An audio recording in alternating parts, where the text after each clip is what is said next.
مشاهدين الكرام مرحبا بكم في المغرب من واشنطن. Bienvenue dans votre émission avec le Maroc depuis Washington. Je suis Adam Early et je suis toujours très heureux de vous retrouver.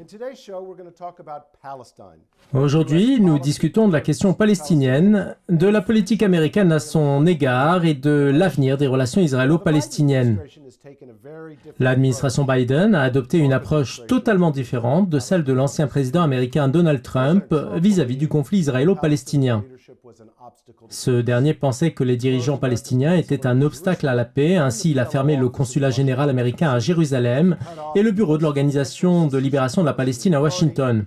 En outre, il a supprimé l'aide financière américaine destinée à l'autorité palestinienne lors de réunions entre des responsables palestiniens et américains. Dans le même temps, Donald Trump a intensifié ses efforts pour améliorer les relations entre Israël et les pays arabes, et les accords d'Abraham avaient pour but de contourner l'autorité palestinienne et d'établir des canaux de communication directs avec le peuple palestinien. Quant au président Biden, ce dernier a choisi une approche complètement différente. Il a affirmé son soutien à une solution à deux États, de plus il a repris l'aide financière américaine destinée à l'autorité palestinienne. D'ailleurs, la plupart des observateurs attendent de lui qu'il rétablisse les relations diplomatiques avec l'autorité palestinienne. Entre-temps, les premières élections palestiniennes, en 15 ans, auront lieu le 22 mai et devraient entraîner des changements importants au sein de la direction palestinienne. Pour discuter de tous les aspects de cette question et faire le point sur ce dossier, j'ai le plaisir aujourd'hui d'accueillir deux éminents experts, Jason Greenblatt et Saïd Erekat. Jason Greenblatt a été le représentant spécial du président Trump pour les négociations internationales pendant 2 ans, et en tant que tel, il était l'émissaire de Donald Trump pour le plan de paix au Proche-Orient et l'un des architectes des accords d'Abraham. Quant à Saïd Erekat, il est le directeur du bureau du journal Al-Quds à Washington. Il est également professeur à l'université américaine et entre 2005 et 2010, il a aussi été le porte-parole des Nations Unies en Irak. Mais avant d'entamer notre discussion, nous rejoignons comme à l'accoutumée notre correspondante Adèle Nazarian. Alors Adèle, pouvez-vous nous en dire plus sur les mesures du président Biden en vue d'améliorer les relations avec l'autorité palestinienne ainsi que leurs conséquences? Bonjour Adam, ravi d'être parmi vous. Ce sujet est extrêmement important en raison de la décision de l'administration Biden de remettre en place le soutien aux agences de l'ONU concernées par l'aide à l'autorité palestinienne. Cette décision a mis en évidence la différence par rapport à la position de l'administration précédente qui a supprimé l'aide financière aux Palestiniens en raison de leur soutien présumé au terrorisme et de leur mauvaise gestion au niveau des aides, selon ce qui avait été dit à l'époque. Les États-Unis ont annoncé le 26 mars dernier une aide de 15 millions de dollars afin d'aider les Palestiniens de la Cisjordanie et de la bande de Gaza à faire face à la pandémie de Covid-19. De ce fait, on voit un changement majeur dans la politique adoptée face au conflit israélo-palestinien et une divergence entre cette administration et celle de Donald Trump. Et bien entendu, nous nous attendons par conséquent à plus de développement dans toute la région. Merci Adèle. Oui, comme vous l'avez dit, les aspirations sont nombreuses. Je me tourne à présent vers notre chroniqueur et analyste Gidi Gordon. Gidi, la scène politique palestinienne et israélienne connaissent une grande agitation sur le plan intérieur. Israël a récemment organisé des élections pour former un nouveau gouvernement et les Palestiniens préparent les présidentielles et législatives qui se dérouleront dans les 2 prochains mois. Compte tenu de ces fluctuations, peut-on dire qu'il sera difficile d'aboutir à un développement dans l'avenir proche quant au processus de paix? Qu'en pensez-vous? Je suis d'accord avec vous, Adam. Pour qu'un véritable processus de paix ait lieu, les deux parties doivent être disposées à faire des concessions et à prendre des décisions courageuses. Mais Israël et les Palestiniens souffrent de graves divisions internes. Du côté israélien, un 4e scrutin vient de s'achever en seulement 2 ans et le Premier ministre Netanyahou tente de traiter avec 13 partis politiques pour obtenir une majorité à la Knesset qui compte 120 sièges. Son parti, le Likoud, ne représente qu'un quart du Parlement et pour pouvoir remporter un autre mandat comme Premier ministre, il devra peut-être chercher le soutien d'un parti islamiste qui dispose de 5 sièges à la Knesset. À ce propos, peu de gens dans le monde savent qu'il y a un parti islamiste en Israël qui peut décider si Netanyahou peut ou non conserver son statut. De plus, Netanyahou fera face à un procès pour corruption s'il ne parvient pas à se maintenir à son poste de Premier ministre. Ainsi donc, les enjeux sont élevés et la division est extrêmement sévère en Israël, du côté palestinien également. La situation ne semble guère meilleure car les Palestiniens ont organisé les dernières élections en 2006. Ce scrutin avait conduit le Hamas à gagner le pouvoir dans la bande de Gaza, tandis que le Fatah l'a remporté en Cisjordanie. Notons que les États-Unis, le Canada, l'Union européenne et le Japon ont classé le Hamas comme une organisation terroriste et les relations entre le Fatah et le Hamas ne semblent pas en bon état. Même en Cisjordanie, où le Fatah a pris le pouvoir, il y a des divisions qui dominent les élections du nouveau Conseil législatif. 36 listes de candidats sont apparues et ont été approuvées, y compris le Hamas et le Fatah, et de nombreuses autres listes. L'une de ces listes est celle de Liberté, issue d'une scission au sein du mouvement Fatah et soutenue par Marwan Barghouti, qui purge une peine d'emprisonnement à vie pour des accusations de terrorisme. Par conséquent, les Palestiniens et les Israéliens sont divisés et je ne vois aucun signe de paix à court ou à moyen terme. Saïd, vous suivez et vous écrivez sur les politiques étrangères américaines et les politiques palestiniennes depuis plus de 30 ans. Je voudrais vous poser deux questions. D'abord, pensez-vous que le conflit israélo-palestinien est une priorité pour l'administration Biden? Et ensuite, pensez-vous que cette administration peut réussir là où les administrations précédentes ont échoué? Merci de m'accueillir, Adam. La réponse résumée aux deux questions est non. Je ne pense pas que l'administration Biden accorde une priorité à la question du conflit israélo-palestinien.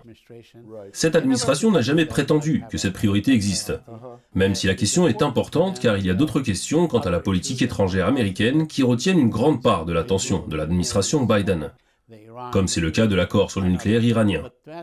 Ainsi, la question palestinienne n'est pas une priorité pour cette administration, et je ne pense pas que nous puissions voir la lumière au bout du tunnel en ce qui concerne la direction que prendra ce conflit.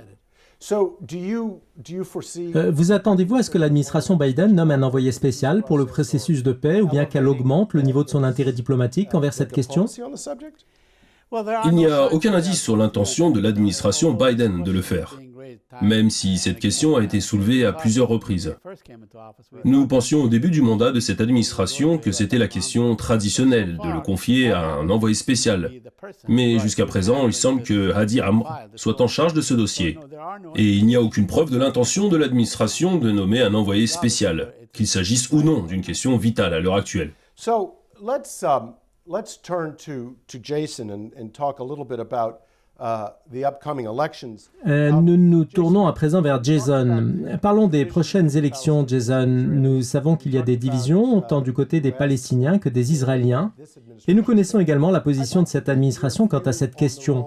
Mais nous voulons connaître votre avis sur le rôle de l'Iran et d'autres acteurs externes vis-à-vis de l'influence sur le Hamas et sur la scène palestinienne avant la tenue des élections. Quel rôle joue l'Iran à ce propos?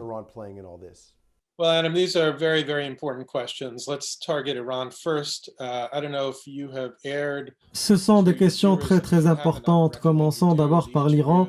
Je ne sais pas si vous avez signalé aux téléspectateurs l'interview que l'American Public Television Network a réalisée avec Robert Malley, dans laquelle il a dit que l'administration américaine cherchait à réintégrer l'accord nucléaire avec l'Iran et que tout ce qui a été convenu est de s'entendre sur comment s'assurer du respect de l'accord pour que les États-Unis y reviennent et non pas de chercher un nouvel accord à plus long terme et avec plus d'effets. En fait, la raison qui m'a incité à noter l'importance de l'interview concernant votre question, c'est que Robert Malley n'a pas abordé les pratiques malfaisantes de l'Iran dans la région, y compris le financement du Hamas en tant qu'organisation terroriste et les bras armés de l'Iran comme le Hezbollah et les terroristes Houthis au Yémen et fomenter des troubles concernant la question du Sahara marocain.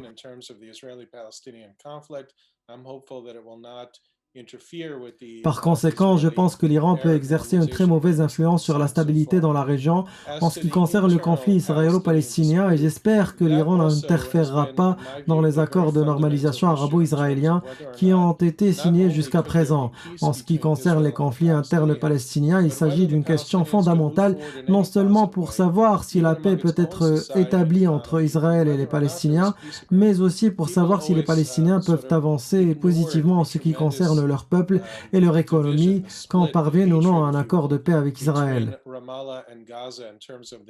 L'énorme division, ou plutôt la haine qui existe entre les dirigeants de Ramallah et de Gaza, est souvent ignorée et à moins que cette division ne soit aplatie et que les Palestiniens puissent négocier d'une seule voix et d'une bonne volonté, l'espoir pour le peuple palestinien restera limité. Par conséquent, je pense que la division palestinienne est l'un des principaux obstacles devant l'avenir du peuple palestinien.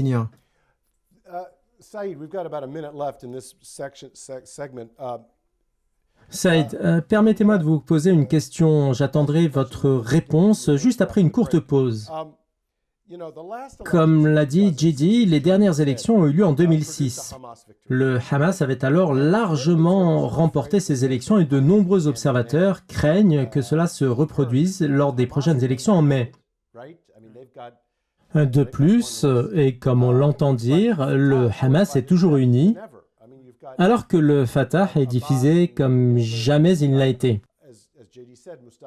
Nous avons Mahmoud Abbas et sa liste, nous avons Mustafa Barghouti, Nasser al-Kidwa, Mohamed Dahlan. Et tous ces candidats rivaliseront lors des prochaines élections. Donc, à la lumière de ces divisions, qu'attendez-vous des résultats des prochaines élections? Chers téléspectateurs, restez avec nous. La réponse juste après la pause.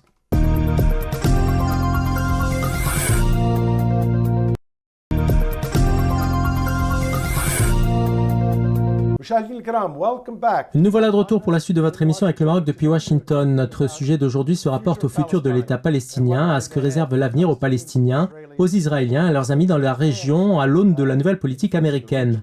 Avant la pause, j'ai interrogé le spécialiste des affaires palestiniennes, le Dr Saïd El-Arikat, sur ses attentes concernant les résultats des prochaines élections législatives. C'est à vous, Saïd El-Arikat.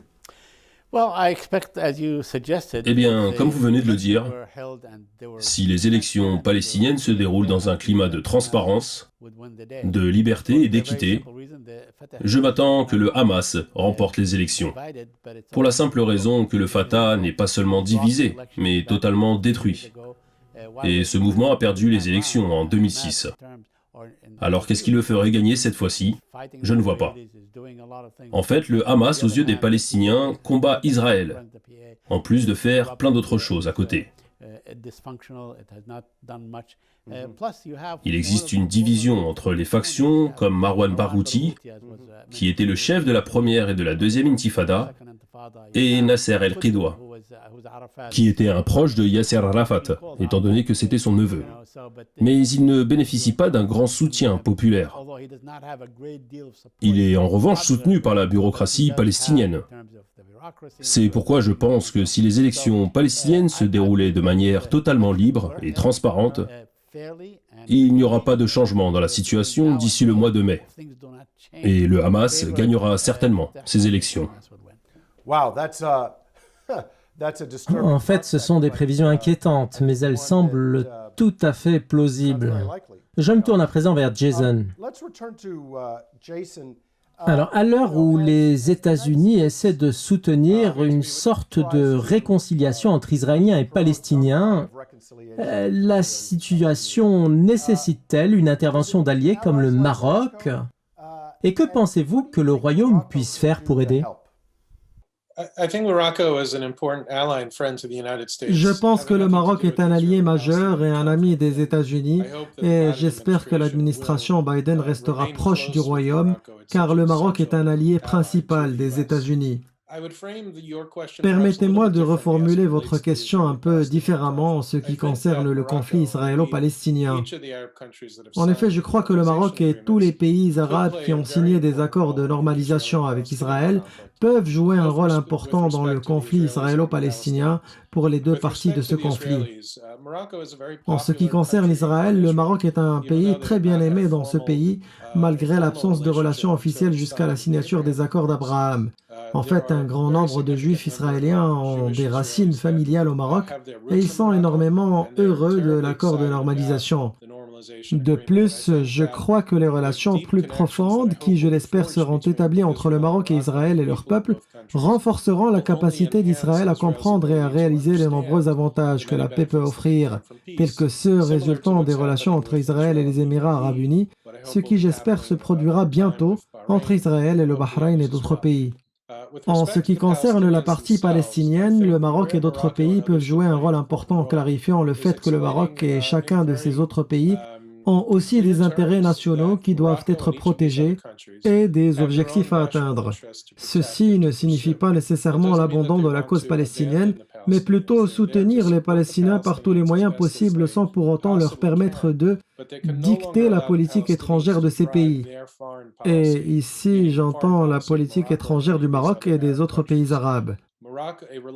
En fait, la relation profonde entre le Maroc et Israël est basée sur les intérêts des deux parties et les Palestiniens ne doivent pas être un obstacle devant ces intérêts. C'est pourquoi le Royaume du Maroc et les autres pays arabes doivent expliquer aux Palestiniens le fait que tout en restant engagés à les aider à chaque étape du chemin, les Palestiniens doivent s'aider eux-mêmes en étant présents autour de la table des négociations avec Israël pour négocier de bonne foi au profit du peuple palestinien. Saïd, we've talked about Saïd, nous avons parlé du gouvernement israélien, du Fatah, du Hamas, de l'administration américaine et du Maroc. Mais ce dont nous n'avons pas discuté jusqu'à maintenant, c'est du peuple palestinien lui-même. Il semble que tout le monde parle en son nom sans qu'on entende vraiment sa voix. Vous avez des contacts avec de nombreux Palestiniens. Alors, quelle est l'ambiance actuellement au niveau de la rue palestinienne?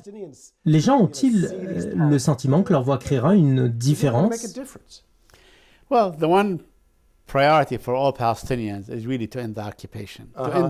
Eh bien, la première priorité pour tous les Palestiniens est de mettre un terme à l'occupation israélienne et de se débarrasser des points de contrôle qui les étranglent.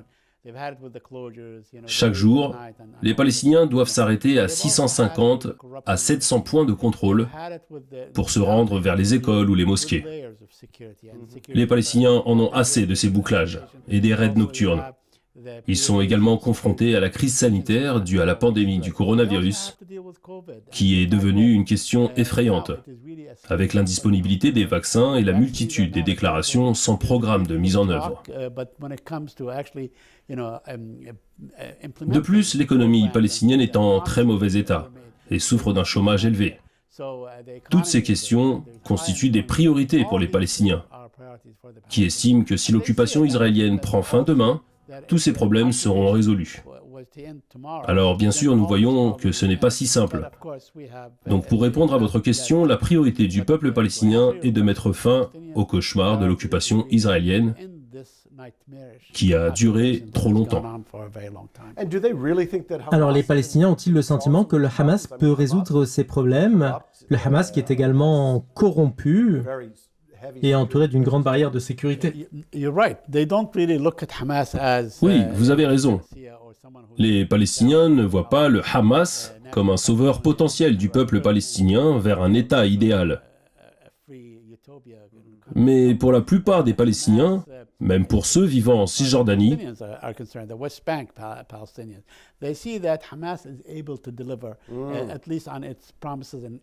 le Hamas est un mouvement qui est capable de tenir ses promesses. Au moins en ce qui concerne la lutte contre l'occupation. Il considère également la division comme une entrave majeure à l'instauration d'une société palestinienne meilleure et dans laquelle chaque Palestinien pourra y vivre. Mettre fin à l'occupation constitue alors leur première priorité, Saïd. Absolument. Jason, permettez-moi maintenant d'évoquer avec vous les accords d'Abraham. D'ailleurs, vous étiez derrière ces accords dans toutes leurs dimensions. De plus, l'objectif final est d'aider les Palestiniens. Vous avez entendu Saïd parler de ce que les Palestiniens recherchent. Quel est donc l'impact des accords d'Abraham sur la future Palestine? Et à quoi s'attend l'administration Biden dans ce contexte?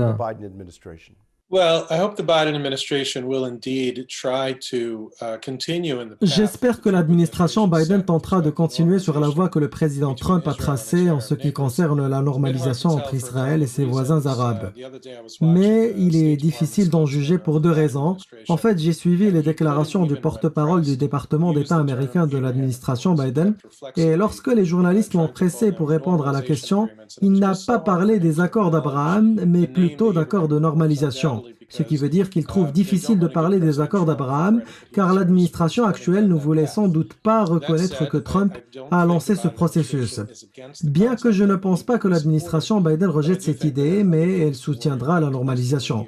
Mais il y a d'autres problèmes auxquels l'administration doit s'intéresser sur le plan intérieur, telle la pandémie de COVID-19, comme c'est le cas de tous les gouvernements du monde. L'administration Biden doit désormais se concentrer sur de nombreux défis, mais ce qui vraiment m'inquiète, c'est que Biden isole l'Amérique de ses alliés les plus proches. Nous attendrons de voir ce qu'il fera avec Israël après avoir pris malheureusement certaines mesures avec l'Arabie saoudite, et nous verrons ce qu'il fera avec le reste des pays de la région.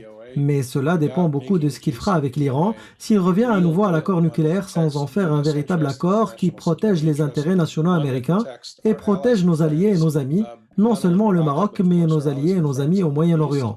Un accord qui soit rationnel et ne prête pas beaucoup d'attention à ce que disent les Européens, car ils peuvent être influencés dans une certaine mesure par l'Iran, mais ils ne sont pas affectés dans la même mesure que les États-Unis, le Maroc et les amis de Washington au Moyen-Orient. Par conséquent, tout dépend de ce à quoi on arrivera avec l'Iran, et j'espère que Biden continuera à traiter ce pays très fermement et ne lui permettra pas de faire passer l'accord actuel comme un accord rationnel, comme l'Iran le tente actuellement. Ainsi, il faudra que Biden continue sur la voie des accords d'Abraham, non seulement pour renforcer ce qui a été signé pour obtenir des avantages pour toutes les parties, mais aussi pour encourager d'autres pays d'adhérer à ces accords. Inch'Allah, c'est ce qui se produira, comme disent nos amis arabes. Saïd, je voudrais maintenant connaître votre avis concernant les accords d'Abraham. En fait, les États arabes qui l'ont signé ont clairement indiqué que ces accords soutiendront la solution à deux États et donc la création d'un État palestinien. Pensez-vous alors que les accords d'Abraham puissent atteindre ces objectifs ? Non, pas du tout. Je pense que l'organisation de la Ligue arabe a accepté l'idée de normalisation par le biais de l'initiative de paix arabe, que tous les pays arabes ont accepté en principe, mais la seule normalisation dont les Israéliens devraient s'occuper est la normalisation avec les Palestiniens, parce que c'est le peuple qui vit sous son occupation. Chaque Palestinien qui vit entre la Méditerranée et le Jourdain est soumis à Israël. Et par conséquent, la normalisation avec les Palestiniens est plus importante pour Israël, car elle peut lui apporter la sécurité et la paix qu'elle souhaite. Bien, une évaluation très précise de l'expert palestinien Saïd El-Arikat. Chers téléspectateurs, franchement, je pense que l'image est très sombre car le conflit israélo-palestinien ne semble pas avoir une grande priorité pour l'administration Biden. À mon avis, cela pose un lourd fardeau sur les épaules des amis des Israéliens et des Palestiniens dans le monde arabe.